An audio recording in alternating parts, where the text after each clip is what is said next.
What's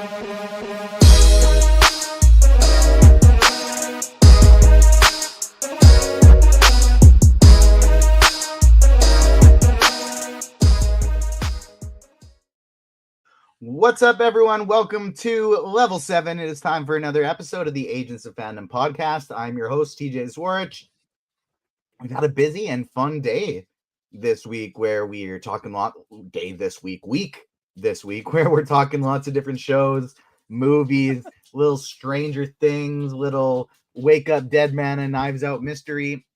And so I thought, why not get together our friends that we've talked about all these wonderful shows with for one more time this Friday to chat a little bit about maybe the best show on television right now, Pluribus on Apple TV. Joining me, we got Sean Mott, Metalcore Nerds. How you doing, Sean? Doing good. Happy to be here. Happy to be talking about this show. I feel like I don't have a ton of people to talk about it, besides mostly TJ. So I'm happy to talk to more people about it. That's nice. More hairy friends. Yeah, another friend joining us as my dog Obi-Wan came to say hello. But it's weird. I was talking about this a bit on the Stranger Things pod.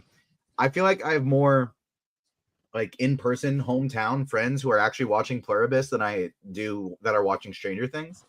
Just because I don't know if it's age range or just what people that I know over here are into. But I've actually had a few people I've been able to talk about Pluribus with, just like kind of, water cooler situation. Meet them at I live at home. I work from home, so don't have a water cooler, but you know what I mean? Seeing people out, seeing the places, chatting a little Pluribus. Whereas Stranger Things, that has been kind of confined to my online friends. But joining us as well today, she was here for Stranger Things. She is back to talk some Pluribus. We have Lauren Rouse of thedirect.com and of the Controller Club. How you doing, Lauren? I'm doing so well. Can you believe it, TJ? It took us so long to actually tee up being on this podcast, and we've got twice in 1 week. It's insane.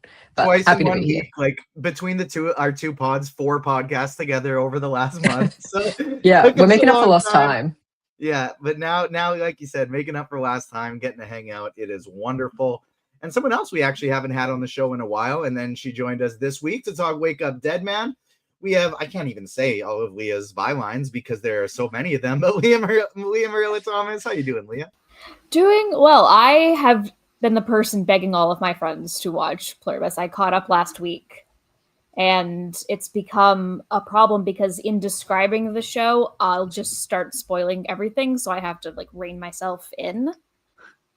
But you want to be like, and then this happened, and this happened, so it's a good feeling. It's funny because you joined us quite often when we were talking about Severance, and that was basically how Sean pitched me this show.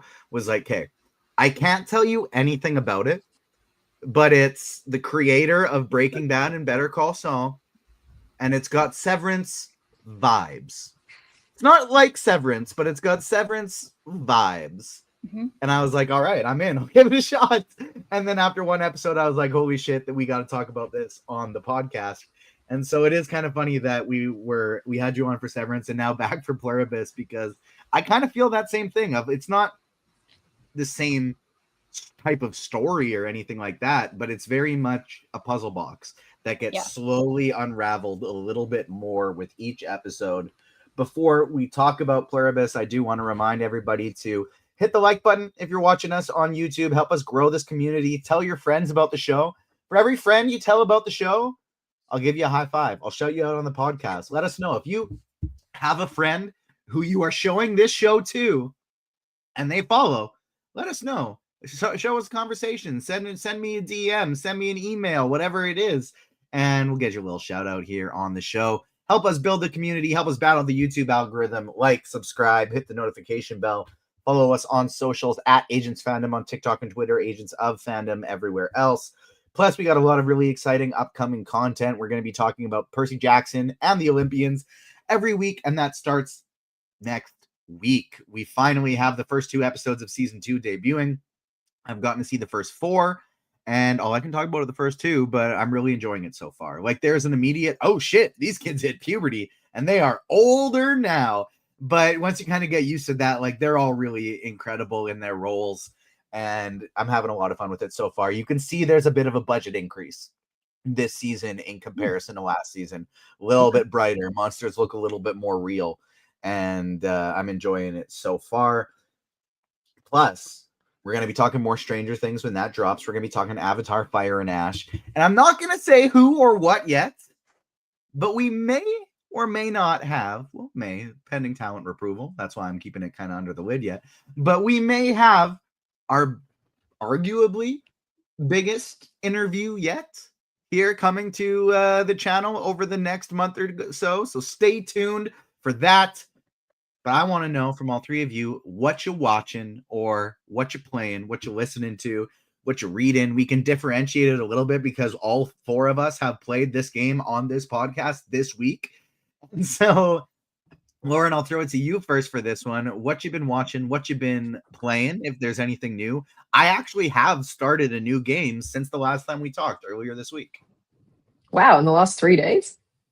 Yeah, I started, Wow. and it was actually your Controller Club co-host, Klein, who told me that people had been hyping up this game and talking about it. It's a lot of fun. I started playing the new Digimon story game on my PS5, and it so far does not reach the level of the greatness that is Digimon World and then the Digimon World remake, Next Evolution, I think it is, on newer systems, but having fun with it. I don't know if it wasn't Digimon and if I didn't have the childhood love of Digimon that I would have stuck with it, because I don't it's a lot of moving around just to talk to one person, then travel to this place so you can talk to another person, and you got to do this 8 times before you're back in the action. And so not my favorite, but I do love Digimon so much that I am still enjoying it. But Lauren, how about you? What you watching and playing?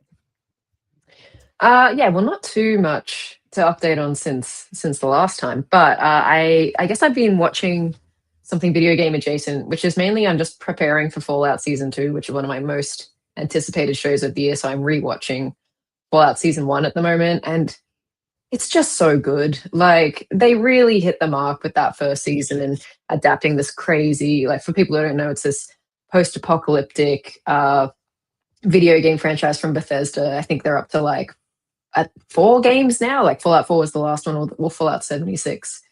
Anyway, but the TV show has kind of gone in its own route by telling a completely new story with just a lot of the like factions and character types from the games and just telling a new story, which I think was totally the right route for something like Fallout, which is such a big open world RPG game, to just like forge ahead and tell their own story instead of adapting any one game.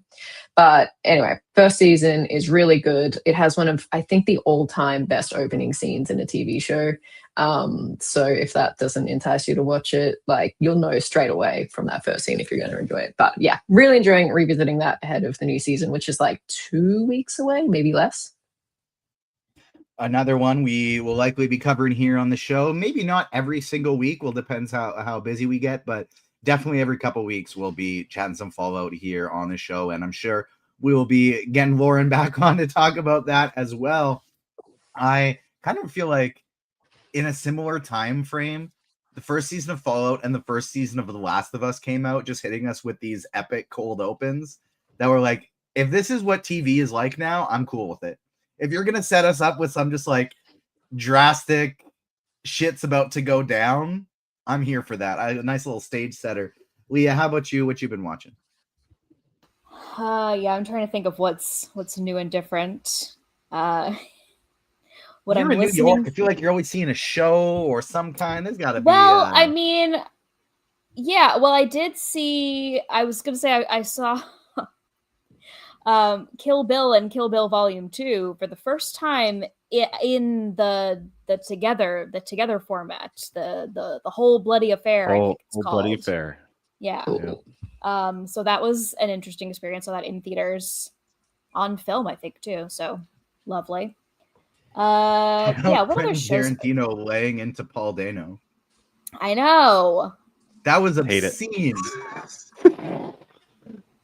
Absolutely out of nowhere, just calling this man out, and now everyone is going up against Quentin Tarantino, unearthing all these clips of just like terrible things he has said throughout the years. Great time for me to be like, hey guys, I saw these movies for the first time. Yeah. That people really love. Anybody want to hear my opinion of that?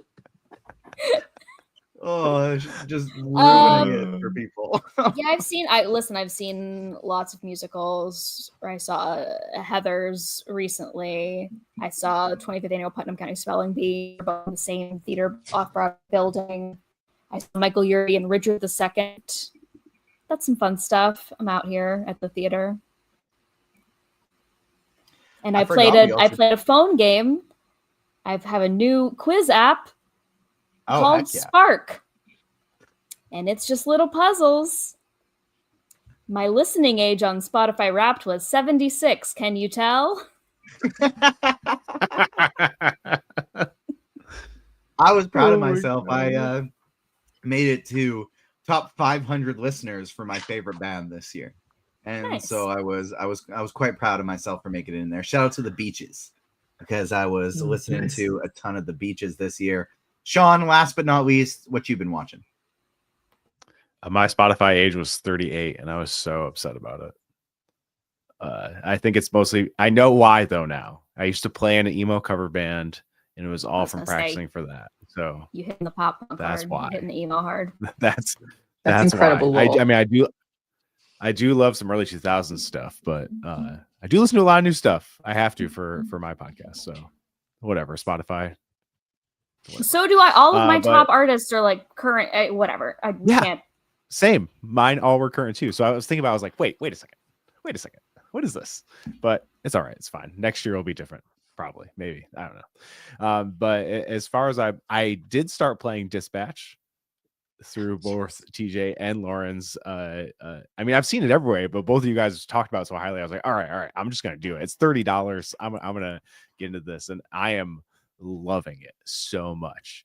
TJ nailed it, where it's like it feels very Invincible-esque in tone, but it still feels very different at the same time. But I am absolutely loving it. I don't even know how many episodes there are. I don't want to know. I think I'm like 6 or 7 in, and I'm just waiting to see until it ends, and I'm probably going to be so sad when it's over, to be honest. But I'll probably do what you guys did. I really hope they do like a season 2 of it or something. Yeah, I'm already thinking that, and I'm way far way through it. I'm like, man, they gotta make more of this, and I'm not even done, and I'm already thinking that. But it's great. It's so cool, and it feels so cool. I've never played anything that's like episodic like this, so that feels cool and different to me. I'm just really enjoying it. Other than that, I finished Hijack on Apple TV Plus with Idris Elba. Mostly because I love Idris Elba. I love Apple TV, and I know season 2 is coming out, so that's why I watched it. Had a crazy penultimate episode, and then the finale ends. And you know how most shows, something crazy happens in the penultimate episode, and then the last episode's kind of wrapping everything up. They don't have the wrap up episode. It just kind of ends. When it ended and started going to like, I thought it was going to be the finale. It's like a new series popped up, and I was like, wait. Oh, I guess it's over. Okay, that's fine. I guess we'll see what happens in season 2. So that was pretty good. I wouldn't say it was great. And then I watched The Smashing Machine with The Rock, of course, which I thought was fine. I thought The Rock was really good, but the movie is just like, I feel like it just stayed on the surface the entire time and referenced things that seemed that would be cool for them to explore, but didn't explore any of them. Just kind of, it felt like a fast forward, like music video cut of a biopic. That I think that's the best description I can give of it, which kind of bummed me out because I think it could have been really great, but they just don't explore anything. They're just like, yep, here's a bunch of stuff that happens and it's over. That was that movie. And then the last thing I watched was A Big Bold Beautiful Journey. I feel like a movie that no one talked about that had Colin Farrell and Margot Robbie, which is crazy that a movie with those two came out and no one talked about it. And I thought it was really good, just shy of becoming great. It was one of those movies where I watched it, and in the first like 10 minutes, I was like, this movie's going to destroy me. And then it didn't really destroy me. And I was like, but it was still really good. It's like really colorful and really bold. And the concept is cool. If you like movies like Eternal Sunshine and stuff like that, I'm sure you'll find some enjoyment out of it. I just feel like it also kind of dwelled on the surface a little too much. I'm in such a weird spot with shows and movies right now. I feel like it's weird, but I think Stranger Things has me in a chokehold. Like all I can think about right now is Stranger Things. It's exactly how I feel. Is like the exception. Like I was chatting in a group chat last night about Stranger Things for like 90 straight minutes, just diving into theories and like, what does this part of the play mean in the show? Does this connect here? Oh wow, this is a metaphor being explored I never considered. And I'm the same way right now. I just kind of want to talk about Stranger Things all day, all the time. I was actually thinking of like, do we talk some DC on the show today? Because we got Scarlet Johansson joining the Batman Part 2, most likely. She's in talks, but I kind of thought, is a Pluribus pod really the place to talk about DC? And so there are some really fun theories with it. She could be playing Phantasm from the animated movie. She could be Vicky Vale. She could be this. She could be that. For a really, really great breakdown, go check out friend of the show, Jenna Anderson, who has a full breakdown at her channel. Go read some comics, and even got a shout out from James Gunn. So double shout out to Jenna, because James Gunn had a Vulture article recently, and they asked what podcast do you listen to, and his number one was go read some comics with Jenna. And so shout out to Jenna. That is super fucking awesome. And check out her breakdown because she fully laid it out. But then there was also big news today that it's good news if you didn't want WB to become a billionaire Trump propaganda machine. It's bad news if you ever want to go to a movie theater again past the year 2030. It's kind of, I was talking about it with our co-owner of Agents of Fandom, Garrett Blaney, this morning, and I kind of described it as like you're going to die. We're going to die either way. Which way do you want to go? You have this painful way or this painful way. Which one sounds less painful to you? But Netflix ended up being the victor, the successful winner of buying WB. The dream, of course, would just be that nothing changes from the theatrical standpoint on WB, but it is looking scary for things going forward there. But I don't want to dive too deep into it. I just figured we'd bring it up because we could talk about that probably for another hour. But we're here to talk about Pluribus. And speaking of shows that get an idea in my head, that I just end up thinking about it over and over and want to talk about it, this is one of those shows. And I kind of thought we'll stick with our spoiler-free thoughts on this show so far. But when we get to a spoiler warning, I kind of figured we could do episodes 3 through 5 together, and then episode 6, since it was the cliffhanger reveal, and also, as of the time we're talking about this, has only been out for like 16 hours. I figured we could do a separate spoiler warning after we've talked about 3 to 5, talk about episode 6, just in case if people have seen it but not the new episodes yet, they can hit pause, go watch the new episode, join us after the fact. But first off, just in general, what are your thoughts, spoiler free, on this show so far? 6 episodes through, it's got me hooked. Leah, how about you? Yeah, I'm really into it, and I was not really a Breaking Bad. I never really got into it person. I did not watch Better Call Saul. I recognize Vince Gilligan as an incredibly talented creator of television.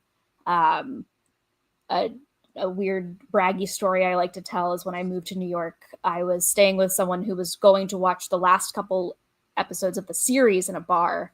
And I was fresh out of screenwriting grad school, and I was watching these episodes, and I could tell exactly what was going to happen because they were so well constructed.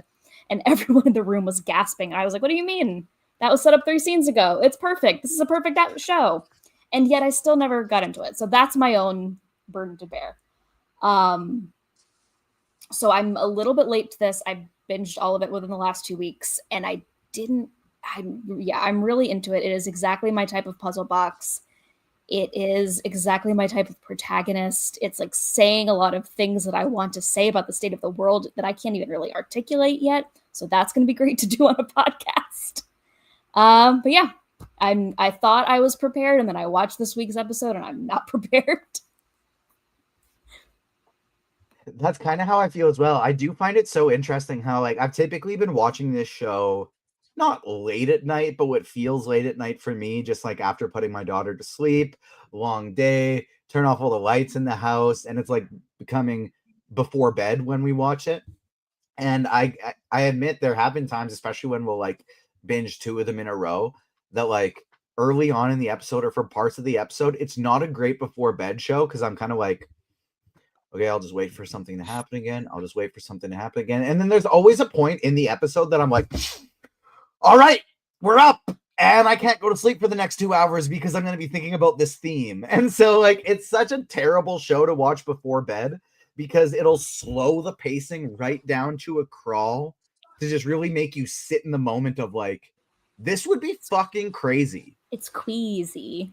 Yeah, exactly. And uneasy. Then it just turns the stomach over and it's go time and you can't hold it down. Sean, how about you? You obviously got to see 7 episodes at once, and so we are almost now at even territory here. But what are your thoughts on this show, and what has it been like for you getting to see others watch it kind of in real time? I love the show, and I was happy to see that most people feel the same too. I get weird imposter syndrome with things different, and posting what you feel about things like unbridled by any other input from anyone else. It can be like super vulnerable, and there has been times where I'm like, man, this show rules, and then it comes out and people are like, this show sucks. So anytime I'm like, is this show as good as I think it is, or is it just me? Like, I don't know, but I love it. I think Vince Gilligan is such a talent, and obviously like the master of TV, and he makes things that are so simple look so interesting, and I love it. I love the symmetry he brings in this show and the colors he brings in this show and just the crazy absurd nature that this show follows and continues to only get more absurd. And it's one of the only shows this year that I watched early, and then as each week has come out, I've rewatched that episode. I did the same thing with Severance. That's a very rare thing where I'll go back and rewatch episodes, but this is one of the shows that has done it for me. So loving it. And I really, even seeing 7 episodes, I have no real idea of how this season is going to end, and I just have a feeling that it's going to end in like a really crazy batshit way. And I'm excited because it already got bought with a 2-season order already, and I think Apple's gonna let Vince Gilligan do whatever the hell he wants and let him run it for as long as he wants. Especially, I mean, like, it crashed the Apple servers the premiere night, and it's doing amazing. And I'm sure once the award circuit comes around, this is going to be a highly nominated show in a lot of categories. So I think they're going to hold on to it pretty tight. And for them to have 2 like top tier prestige sci-fi shows that are like awards garnering like this, that both feel weird. They have other great sci-fi shows, but it's crazy. And I think they're going to ride that as long as they can. I do hope one year we get to see a Severance and Pluribus battle off at the awards. We'll see. Get Rhea Seehorn that Emmy. She deserves it. That would be really fun to see those two go toe to toe, have them battle it out. What were you gonna say, Leah? Oh, it's just, as someone who didn't watch Better Call Saul, I'm familiar with the concept that Rhea Seehorn needs an Emmy, and it like now I get it. I'm like, it's a lovely feeling. The most nominated show to never win an Emmy, Better Call Saul. Yeah, the only thing I knew about her was that she needs an Emmy. So now I can agree and not just act like I have read that book. You talked about how this was ordered as 2 seasons, so we already know a season 2 is coming. That was another piece of news from this week that, Sean, you and I were pumped about because we liked the show and hated how the season ended. But we got Chad Powers renewed for a 2nd season over at Hulu and Disney Plus. No one probably happier about that than Leah's roommate. It's probably was an exciting time in Leah's house when Rachel found out about that. It was the moment that I had finally gotten her to start Pluribus. Like, there you go. I've been begging her to watch it. She had the remote in her hand, and then she was like, hang on, Chad Powers got renewed. I couldn't have written it better if I tried. Lauren, how about you? What are your thoughts on Pluribus so far, 6 episodes in?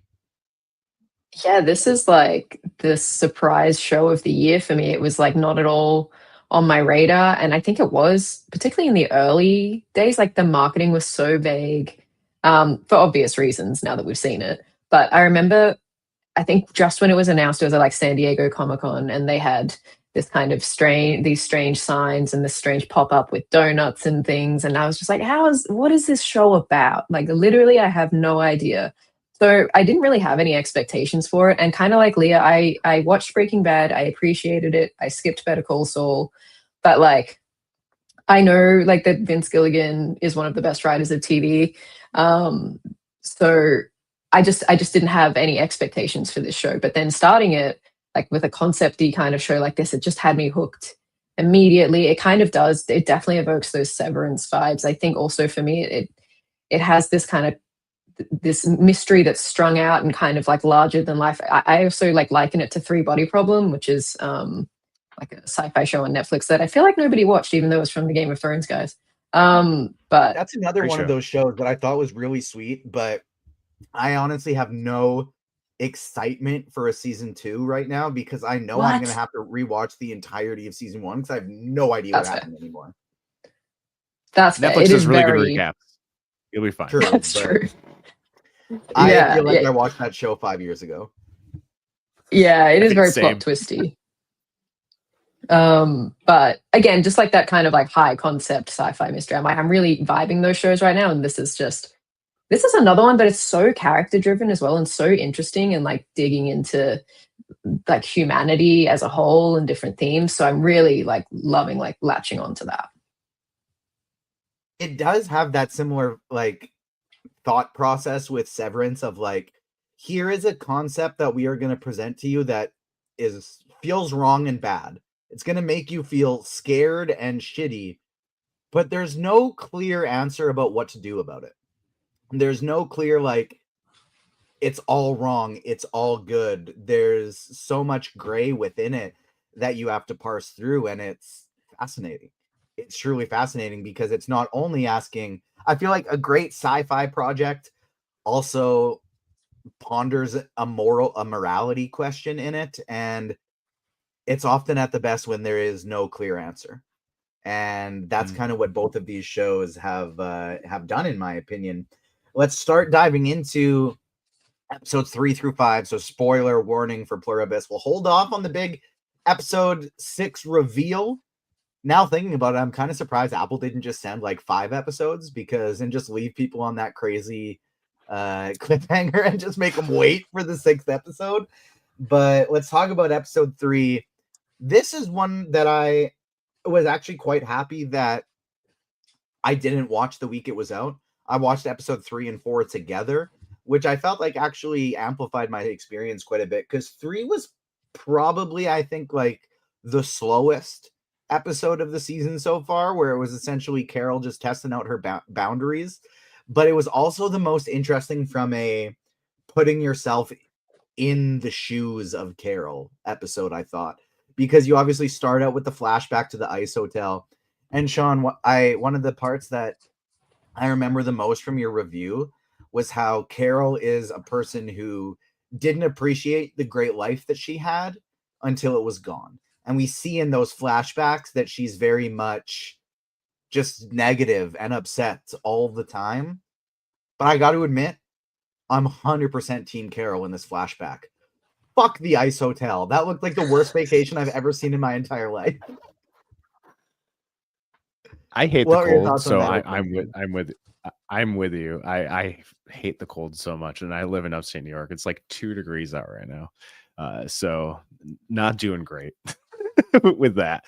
So yeah, I would not love that. I feel like I would never get warm, and it'd be terrible. Like not about it. But yeah, that's kind of my favorite part about the show is that and I love the device of them showing you where you are in time with like the countdown and the count up and everything like that. Like I love how they play with that. They do a really great one in episode 6. I love how they play with that. It's just a great way to tell you where you are in the story.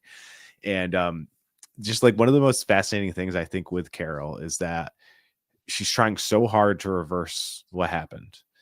And it's crazy because it's like, I think all of us know watching it, even if she reverses it, her partner's not coming back. She's gone. You know, like, what is that going to do if you bring humanity back? Are you going to appreciate life again? Or like, what is the goal and the lesson? It's almost like a revenge story, just without like a murder spree, you know? It's even if you get that revenge, does it really change anything? No, it never does. And that's why I'm so like fascinated and curious about like where it's going, because sure, there might be a way to undo this, but like what happens then? What are the repercussions of that? Like, what does it do to Carol?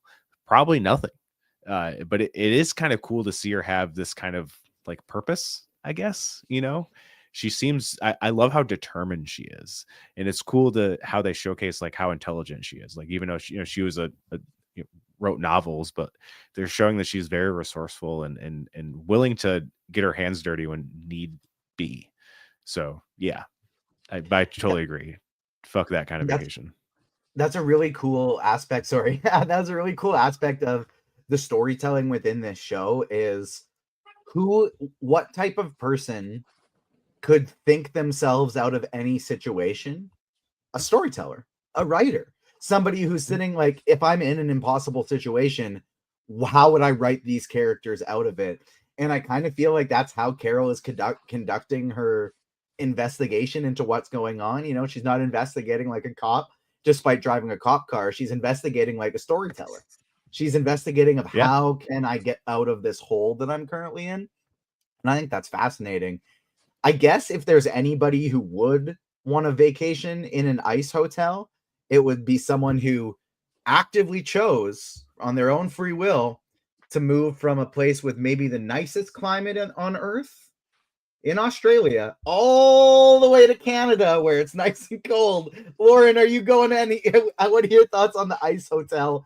And then I'm also kind of would love to know, what would you do in this scenario where Carol's like, leave me the fuck alone, but give me my grocery store? Where would you draw the line in terms of isolation versus support from the others, as they call them? Tough one. Well, on the ice hotel, the crazy thing is like I know people who have been to that ice hotel. Like my dad went there. I think it's like in Sweden or Norway or something, and like it's just one of those sort of crazy tourist once in your lifetime things. But it was kind of cool to see that there, and it was such a great character moment to understand like, Carol's such a glass half empty person versus like her partner who is just like, hey, can we just enjoy this for a minute, please? And yeah, that was a great callback later on when you see her without that, how she doesn't sort of like, I feel like her partner, whose name is escaping me, but she was kind of like Helen. Yeah.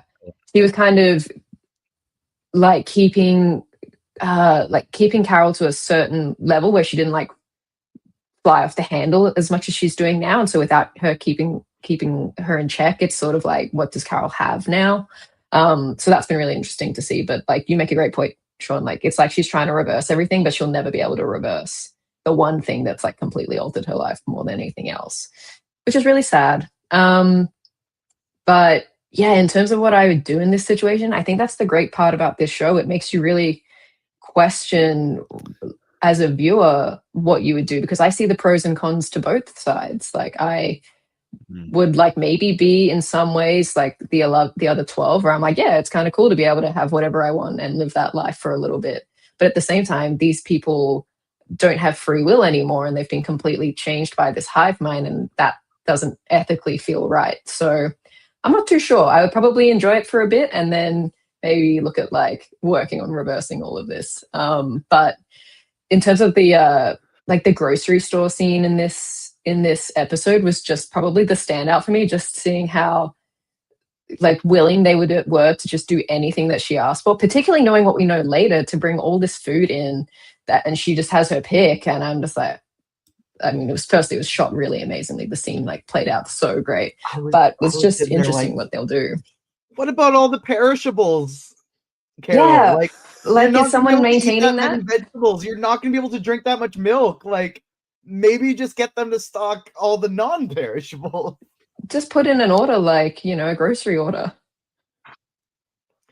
I was thinking like I'd have my own, like, I feel like I'd want a grocery delivery, and I would try and live fair, like isolated-ish. But I do think it's really interesting how they're pitting Carol essentially in the middle of, you got Diabate, I believe is his name, who's partying it up, living lavishly. He's got Air Force One. He is playing it to the extreme of like, these people do whatever I want now.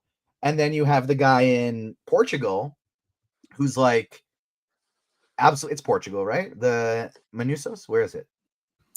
Paraguay. Thank you. I knew it was a P. And he's like the total opposite end of the spectrum. I will not eat your food. I will not accept contact.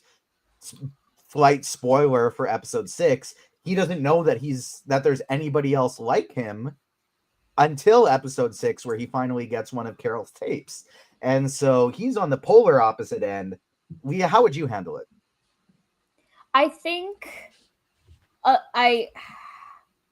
I'm so with Carol to a point. I also would not want them making me food. It would really freak me out. I think I would also want to have the agency to go to the store myself. But the second I saw that actually in practice, and the second I saw all of those trucks and all of those people and all of the labor that I had just demanded based on my whims, I think I would have felt immediately guilty. Like, oh no, I'm wasting your time. I'm wasting your resources. Let's come up with some kind of compromise. I hope that's how I would react. Because that was it in that incredible sequence. That's just like that. Like, how fun was that? This is such a corny thing to say, but how fun do you think that was on set to have to coordinate all of those trucks and all of those people? It just seems the theater kid in me is very into that type of filmmaking.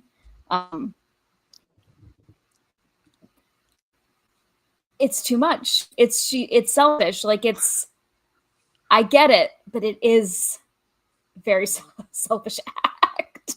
Fill up a little corner store, maybe not a whole grocery store, but fill up a little corner store with a small amount of perishable foods in it, not the whole thing. I was initially thinking just like you, Leah. I was like, I'd want my place. I'd want my little grocery store. And then I see it happening and I'm like, fuck, maybe not. Whereas I feel like I was watching it with my partner, Ava, and I feel like she was able to conceptualize it more without seeing it, because she was like, no, you can't do this grocery thing. That's going to be so wasteful.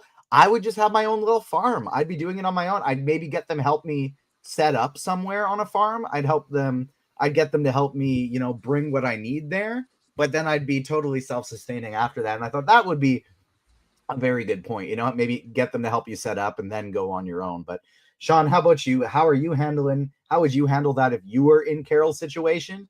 To what extent do you think you would lean on the others for help? And I think it's so fascinating how it's kind of the same concept, despite how totally different it looks. Getting all of these people to prepare a wasteful grocery store just for Carol and bringing her a hand grenade.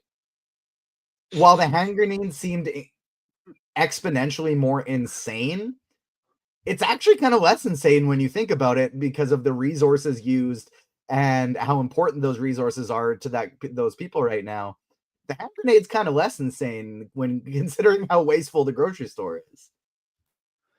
Yeah, the grocery store is like it's also like, it made me think like, wow, this is what can happen if people work together in harmony. That's pretty amazing. But at the same time, yeah, it is super wasteful. I don't know how I would handle it. I think I wouldn't be like Diabate or anything, but I think I would be more curious than Carol is. I understand being hesitant, but I feel like some of the curiosity would lead to stronger results, even if my goal was to undo it. But it's hard to say, because it's so much easier looking out, being on the outside looking in, rather than when you're in that situation. Because I can only imagine how traumatizing and how insane actually being in a situation like that would be, especially like reeling the loss of the person you cherish most in your life, and then having to figure out, oh yeah, the world is ending, even though it's ending in a very different way than most things you see the world ending in. I do feel like if the world ended, it almost kind of would be something like that. It's like, it's not going to be these things that we all think it is. It's going to be something like so utterly insane that no one saw coming. So it's hard to think of how I would really navigate it.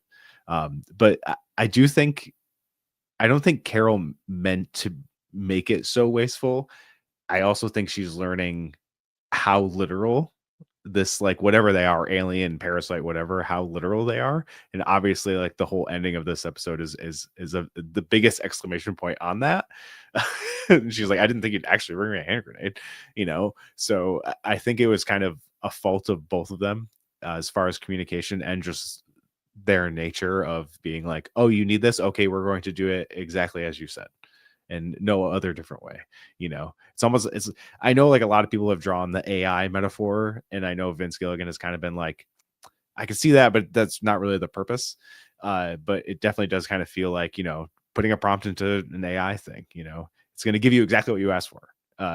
Not always perfect, but that's what it's going to do. It's like it's just their not nature, in the and they don't way really you're know. asking for it. It's not going to know why you're asking Yeah. in the context of it. Exactly. But it'll give you the literal one for one of the words that you said. Yeah, exactly. Yeah, very, very well said. I think the first thing that I would do personally, if I was in that situation, would be I would really want to get a big physical media collection of all the movies and shows ever created. And then I'd want to sit down. I'd want a couple of the others to hang out with. And so I could be like, what was Daniel Day-Lewis? What was going through his mind when he was filming this scene? That to me would be the most fascinating part of this whole process, is like asking about history, historical figures, pop culture. What was really happening in this relationship at this time? Why did this person leave? Like, that to me would be the most fascinating, is as we find out in the very next episode, they can't lie. And so I would just be trying to find out all the gossip about celebrities, all the facts about history that was wiped away because the oppressor came out victorious. Like, that would really be kind of what I would be looking to dive into, and just try and occupy my mind as much as I can so that I can't have the existential terror that I know would pop into my head as soon as I wasn't stimulated. But just as Carol almost killed Zosha with a hand grenade, the next episode, we get her almost killing her again with a truth serum induced heart attack.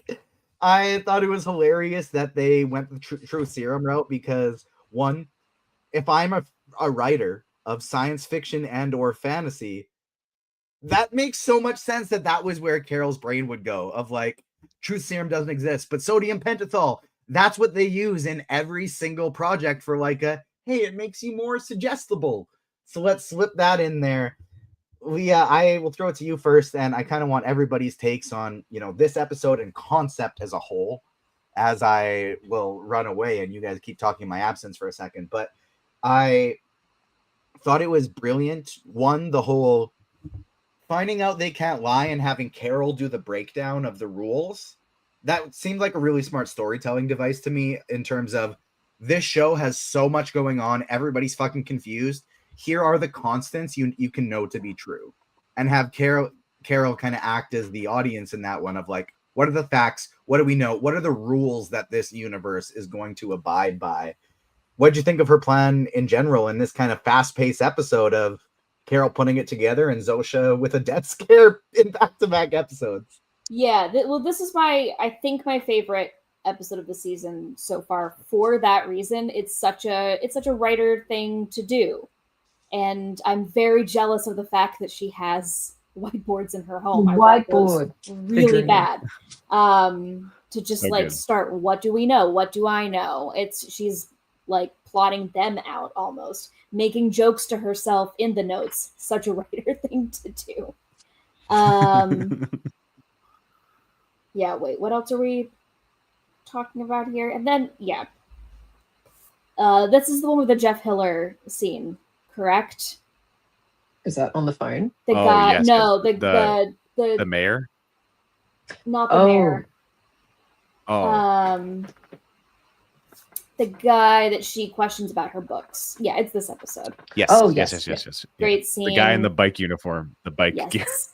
Yeah. That's Jeff Hiller, great comedian, recent Emmy winner. For a show I don't know, I'm doing a great job at this. That's a very good scene. it's because she's like testing the boundaries, she's figuring stuff out, and it's getting at some of those themes about like, if you just reach one person, is that enough? Right? Because he tells her, okay, well, that one lady, like, yes, I know we're saying that your work is equal to Shakespeare, but let's think about this one lady who was going to kill herself and read your books and decided against it. That makes it worthwhile. And then she chains herself to Zosha and she has a heart attack. That's great. That's wonderful. Match made in heaven. She's harmed this woman so many times. Poor Zosha. I know. I feel so bad for Poor her. world. Well, it's hard because she's like, I'm so interested about Zosha because something that gets brought up in episode 6 about her, I'm like, interesting. I feel like she's going to be kind of like a weird key to something, possibly. She's not a character, but she is a character. Yes, it's in a way none of the others are characters, but they are. Yeah, well, that was something interesting out of this episode because she took the truth serum herself, right, to test it, and then later looking over her confession was like, oh, I am like attracted to her. So I feel like that is setting up for something like, I mean, it would be interesting to see like a love interest kind of plot in this show and whether that's really possible with something like a hive mind. So I wonder if that's where it's going. Well, and that's why they chose her face. They chose her face because she's a female version of her sexy pirate love interest, protagonist love interest, which is so juicy and interesting. So like there's something there, but how can there be? Yeah, like how do you have a relationship with someone that is connected to everyone? Yeah. That was actually something that I believe was like an episode 2 cliffhanger that I thought was so fascinating, when there's just like the brief scene of Zosha giving Carol a look of like, please don't make me go with this man. When Diabate is like, come on, let's have an orgy. Join me, Zosha. There's like a brief look of like, don't make me do it. Please let me stay with you. Yeah, she needs permission. That's what I find so fascinating, because that to me looked like a non-hive mind moment. That looked like an individuality moment. And that's something I find really, really interesting. Lauren, episode 4 as a whole, what did you kind of think of the truth serum plan? That to me just was incredible. This episode, I think, was like the one that reminded me the most of Breaking Bad, just with like going into getting all the chemicals. Actually, probably the next one as well. But like, going and like stealing the things from the hospital and testing things at home in your like kitchen and stuff like that. You could really see the Breaking Bad DNA. I'm like typically skeptical of truth serum plots because I'm like, I don't know how effective that is, but in this case it makes total sense. She needed to find out what would happen, like were they capable of actually telling the truth about their undoing, and the result was, I guess, not really. Like they had this, it resulted in Zosha having a heart attack and then all of the hive mind kind of crying. So that was interesting because I thought their whole thing is like they are the epitome of happiness, so to see them super sad was kind of a twist.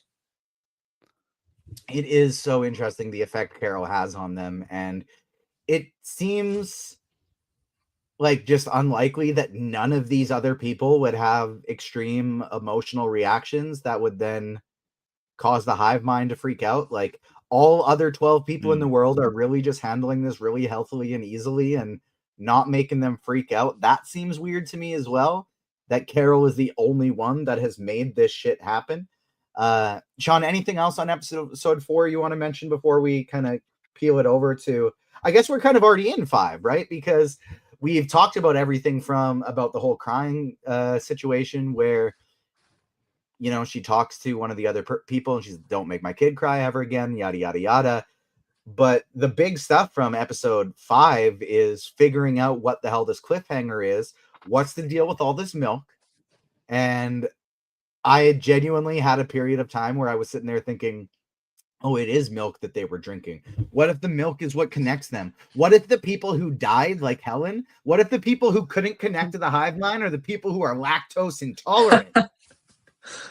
No, that was So an idiot. wild. That was stupid. That that had nothing to do with what was going on. But episode 4 and 5, Sean, anything else you want to kind of touch on before we talk about episode 6 that just released last night? Yeah, I think it's mostly, I think the other people are like more acclimated as I don't know if that's the right way to put it, but almost all of them, besides, I mean, Diabate is having the time of his life. He does not care, and I don't think he's ruffling any feathers.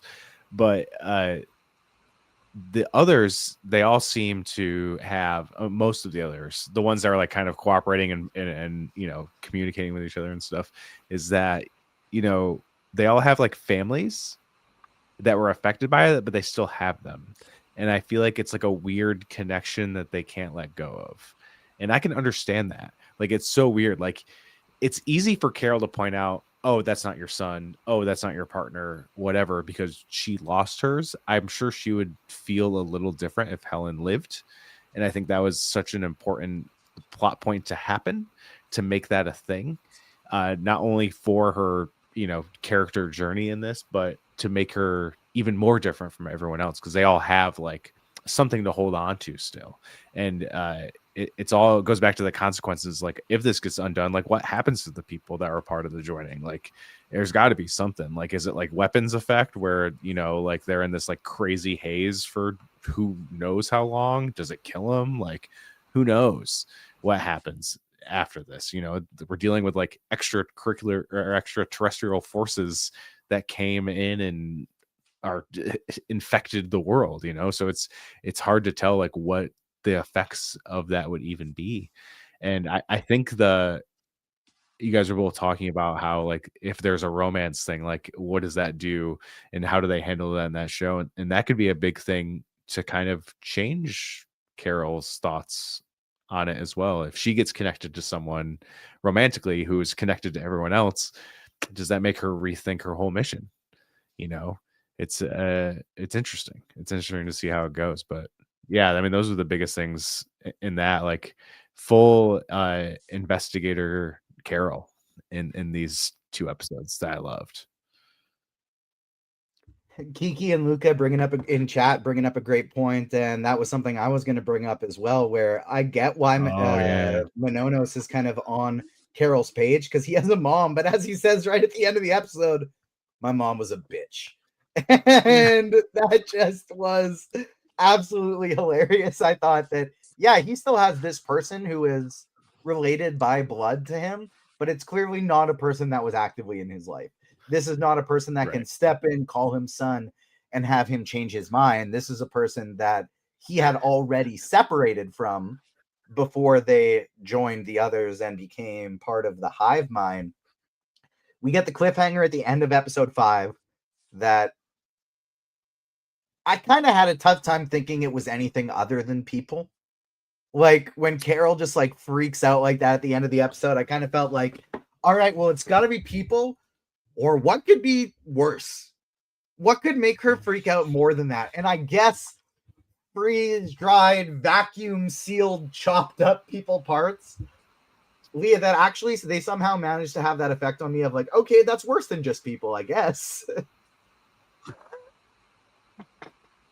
Dogs, I don't know. Ooh. Yeah, that's a good point. All animals, that could have been worse. But just like seeing the humans cut up like butcher pieces felt wild. Yeah. People were like wondering, you know, because she has a delayed reaction to it. So people were like, well, if it was humans, you would react immediately, right? But then when you actually see her going in with the camera and like looking at what it actually looks like, it's like, oh yeah, I wouldn't immediately discern that is a shrink wrapped head right there. I'd have to look at it a bit closer. I love her saying, that's not a butterball turkey. Yeah. That was a great line. Because the first thing she pulled out kind of looked like a turkey.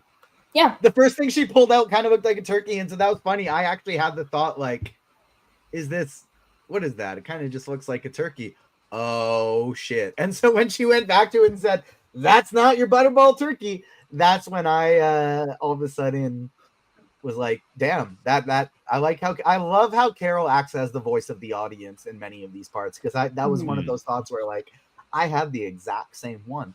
But we head to Vegas, and I guess we didn't talk much about the fact that after those crying session that Carol caused, everybody pieced the fuck out.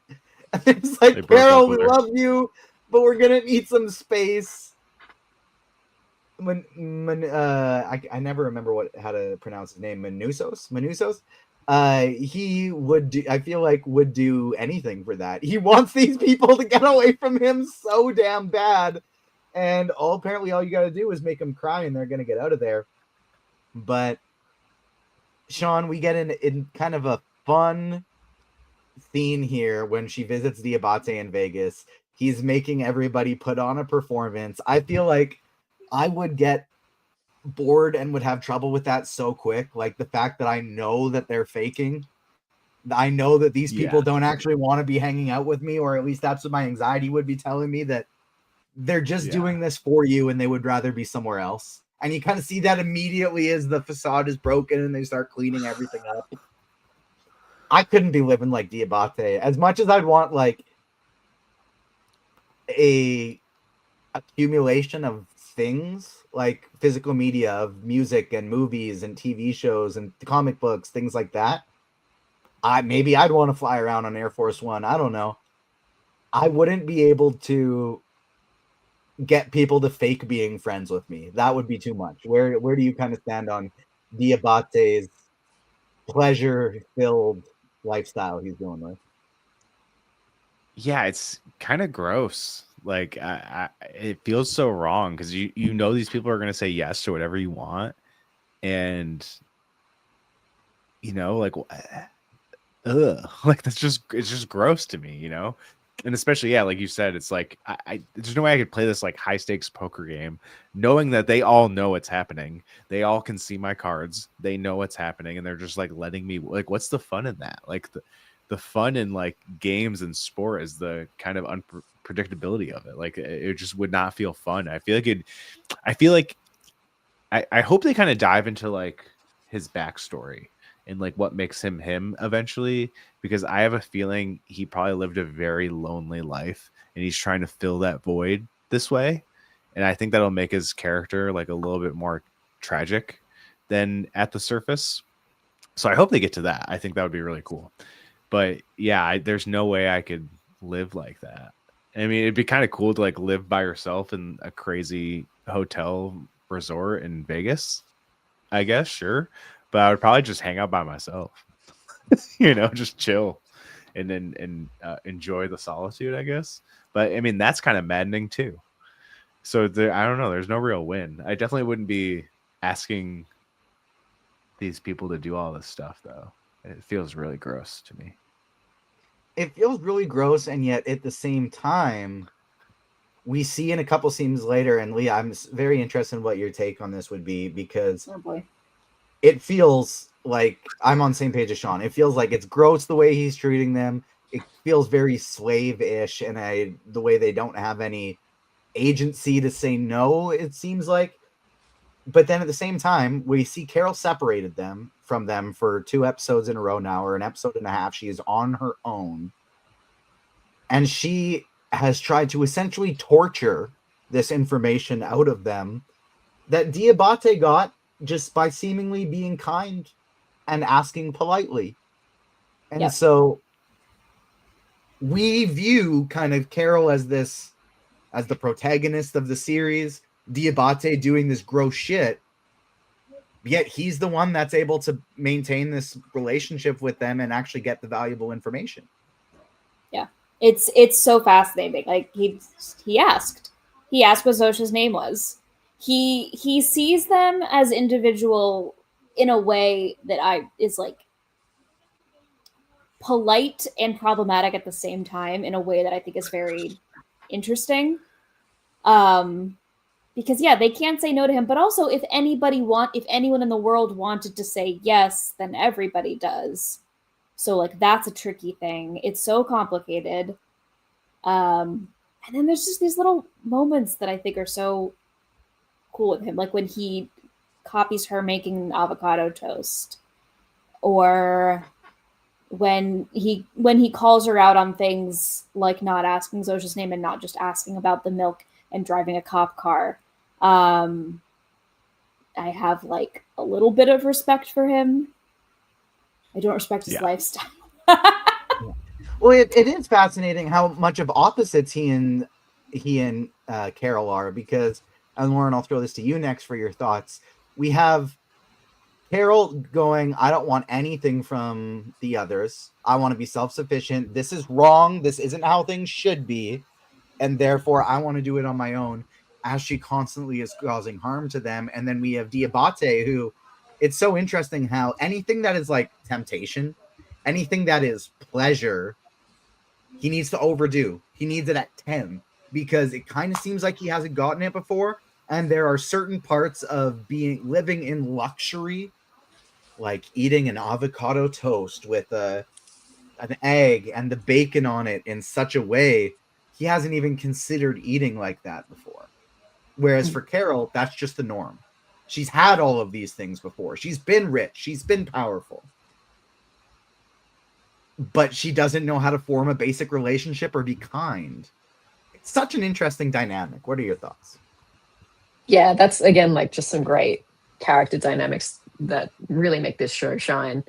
I thought it was interesting. I think it definitely will come back to something in his backstory, like you guys have said, like maybe he was a super, like he was maybe either super underprivileged or he was super lonely. It was interesting. He had this moment, I guess he was on the phone to the others, and he like said, like, you know, Carol is super lonely. Like he was feeling sorry for her because that they had just all left town and she had come to him now. And then there was even that moment a bit later where he's like, what are you going to do next? And she's like, oh, well, I thought I would get a room here and we could talk about it later. And he's sort of like not pleased with that. So I really did kind of feel for Carol in this episode, because I was just like, yeah, she sort of pushed back on this whole situation, and she, to the point that she drove them all away. But I think it is now really dawning on her that, like, okay, you're looking at a life with literally no one. The other 12 don't want to incorporate her into their Zoom sessions. Like, I think she's like, her whole character arc is clearly going to be having to learn how to be a little bit more like joyful and less cynical. But I think that's really starting to come out now. I agree. I thought that was such a harrowing scene of like, it can't get much worse. Like, you know, that I wouldn't date you if you were the last man on earth. That's kind of what's going on with Carol. There's 12 people left on the planet that have their own individual personalities, and they still don't want to hang out with her. They still don't want to talk to her. Sean, it is sad, it's harrowing, and it's understandable, because she does seem like she would be kind of dreadful to be around. I ache for her, but I also understand these character dynamics. I find so fascinating how she's trying to save the world. Diabate on the surface is doing these terrible things, but also just kind of want to help her figure out how to be a person. Hey, maybe ask someone's name next time. Here are these basic social skills and basic personality things that we learn in kindergarten. Give him a shot. Give him a shot. And it was really nice to see, like, even the when they reveal that they found a way where they can turn the remaining into them and have them join, and he's like, yeah, but they can't do it without your consent. And how he, like, even how him saying no was such a polite way. I was like, this dude is smart. He is really smart. So what Lauren said about him being underprivileged, that makes perfect sense, because he's like a very savvy guy. You know what I mean? I think he's just living it up to fill a void. But like, he is very smart, and he is like very polite in a lot of ways. So it's so interesting. But I definitely did feel for Carol too when she brings up like, oh yeah, I thought I'd get my own suite and then we'd meet up later. And then, you know, she has to like walk back and be like, oh yeah, I was joking. Fuck Vegas. I don't even want to be here. I was like, damn. It's like, that is brutal, dude. It's like it's like a chink in the armor that is not, I don't know. You kind of see all of her emotions. I think I've said before, it's like the show is very much like going through like the stages of grief for sure. Especially with Carol, you see every range of emotion from her. And that's what makes, I think, her so interesting, is that she's not a linear character. She's kind of everywhere, but in her situation, I feel like anyone would be, at least at points. So it's good to see, but it's like, that was such a defining moment. And I love that they've broken up with her so much, because it's like you said, it's like they're willing to do whatever you want, but they've set these clear boundaries with Carol. Like, even when she arrives at Vegas, they all leave. They're like, you have a visitor, we're not dealing with Carol, see ya. The John Cena info video, which is utterly insane. Like, that's one of the most insane things that I've seen in a while. Like, hey John, can you just do this quick part for me? You're not even really in the show. You are, but you're doing an infographic. Like, what better person to describe that they're grinding up human parts as sustenance than John Cena? I don't think anyone. You know, who else would you want to break that news to you? So Morgan that Freeman. was great. Oh yeah, I guess that would be. But I would feel like that's more godlike, and that seems kind of scary in a way, you know. John Cena's a good guy to Seems a break some little bad scary. news of like, hey gang, this sucks, but here's the good news. Like, there's a reason he's done more Make a Wish Foundation visits than anybody else on the planet. Like, that's kind of his bag. But yeah, like you said, that was a absolutely hilarious cameo. And that was the moment I related to Diabate the most, because when he was like, yeah, we've been hanging out the last couple days. That's what I'd be doing. But it's not John Cena. I know it's not John Cena. It's just his body. I could ask anyone. That's where I become Carol. John Cena, but I'd want to figure shit out. You know, like, John Cena. Tell me what John Cena was doing at this time, like when he was changed. What was John Cena truly thinking about when he decided to retire from wrestling? You know, like, that's the shit I want to know. I want to know anybody that. I know you can. But it's such a journalist answer. Yeah, it doesn't have quite the same effect. I got to admit, the last part I put in the notes of like, Manusos is gonna head to Albuquerque by car, and because I mixed up Paraguay and Portugal in my head, I was like, how's this dude driving through the ocean? You're gonna have to get on a plane or a boat at some point, man. No, Paraguay is not Portugal. It is in South America. So technically it'd be really long, but you absolutely could drive all the way to Albuquerque. There is no direct way to get from Paraguay to Albuquerque, actually. So you can get partway by car. And it's like weeks long in travel. Also, I looked this up. It's not an easy journey at all. But when you have to like go through the Amazon? I think so. Yeah, like some in I will say he gets into some hurdles in episode 7 in his travels. Oh, that makes sense. That adds up. Oh boy. But that and like that's what I was saying earlier, but you just have to reach one person. Him watching those tapes, I almost started crying. I mean, this is not quite a crying show for me yet, but that's the closest I came. Was just that simple, like, none of the people have been listening to Carol, some for valid reasons, some for not, but finally she got through to one person, and that's all it takes. I'm very interested to find more about his personality, and like, he's going through all of the radio things. We don't really know anything about this guy yet, other than he keeps to himself. He has some technical capabilities, and he doesn't like the others. That's really all we know about him. He doesn't like his mom either. And so I'm very interested in finding out more about his story going forward.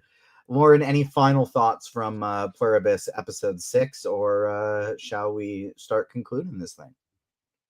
I mean, it's raised some interesting, like my theory brain is working, of course, particularly when they had the reveal about the stem cells, and like they figured out how to incorporate them into the hive. Obviously they need consent, but the fact that it is like a biological thing and not something to do with their personalities was pretty interesting. But then also there was the reveal in the episode that the milk isn't going to feed them forever. They're all going to starve at some point. So my question is now, like, what is the alien virus's intention? Is it to just kind of slowly starve out humanity and let everyone die and vacate the earth for them to inhabit? Like, that's kind of where my brain is going, is because I'm like, if their intention was to take over everyone, but they physically gave them these limitations, like you can't kill, you can't even pick a fruit. Like that is limiting yourself to being able to provide. So maybe this is actually like a sinister virus, not like a happy virus.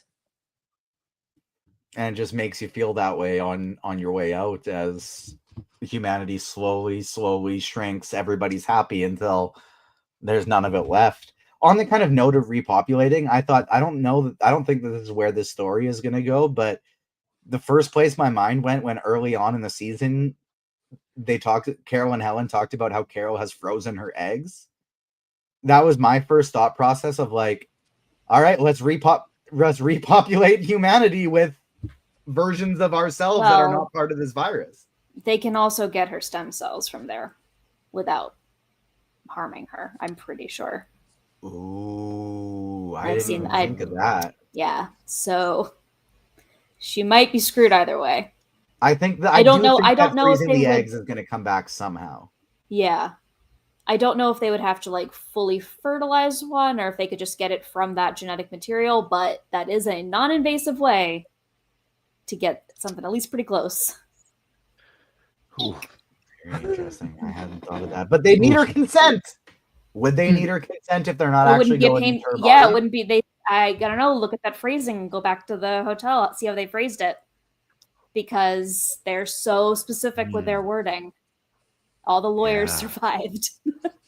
Well, that's another question. Is like, are they repopulating as the others? Is anyone like don't viruses want to multiply? That's their whole deal? Yeah, that's something they need to answer. Are the others? Are they fucking?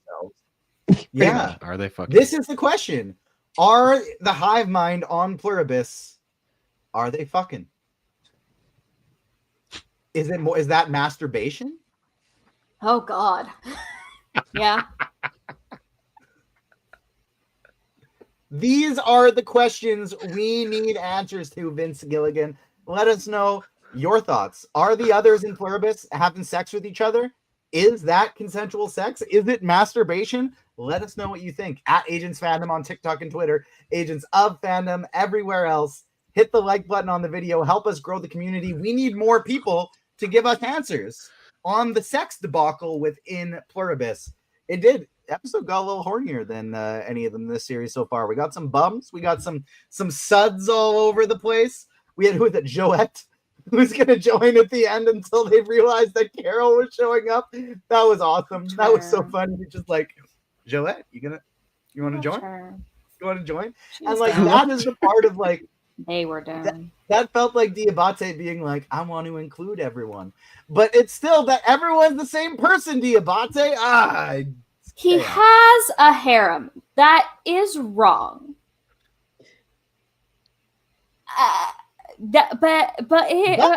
You know, on but paper, so nice. Wrong.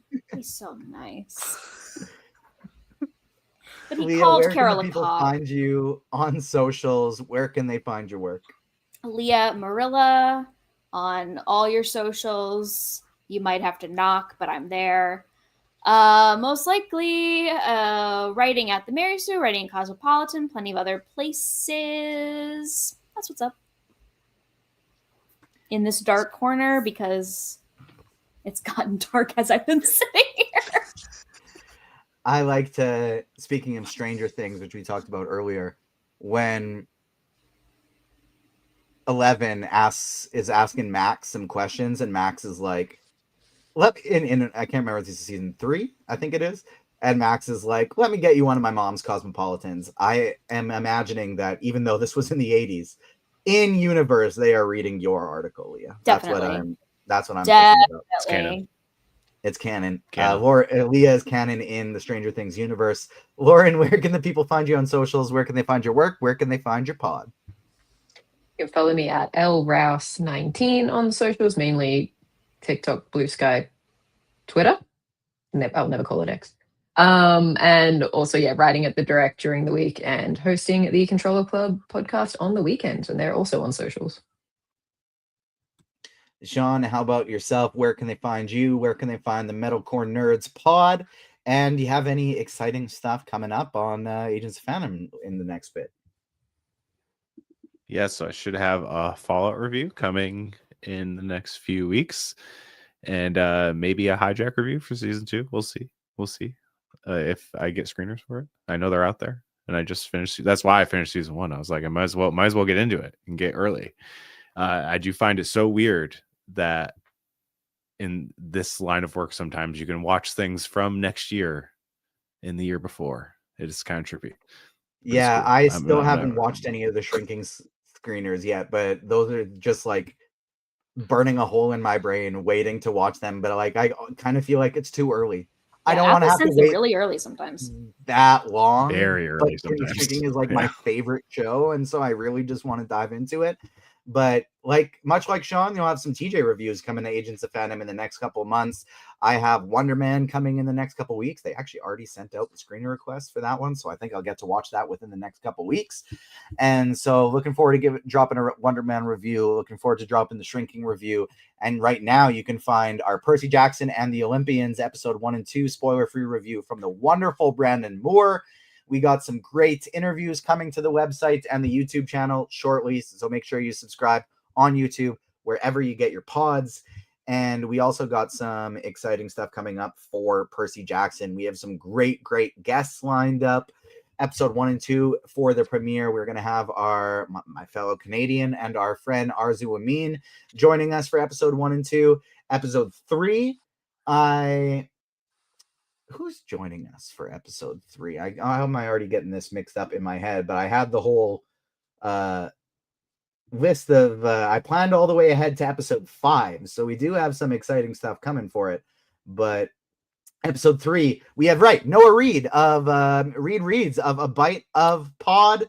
And then episode 4, we have our fellow Agent of Phantom, Emma Doris. Episode 5, we have the Seaweed Brain podcast, the Percy Jackson Percabeth podcast you want to be following. If you're a Percy Jackson fan, they'll be joining us for episode 5 as well. So stay tuned for some great Percy Jackson stuff.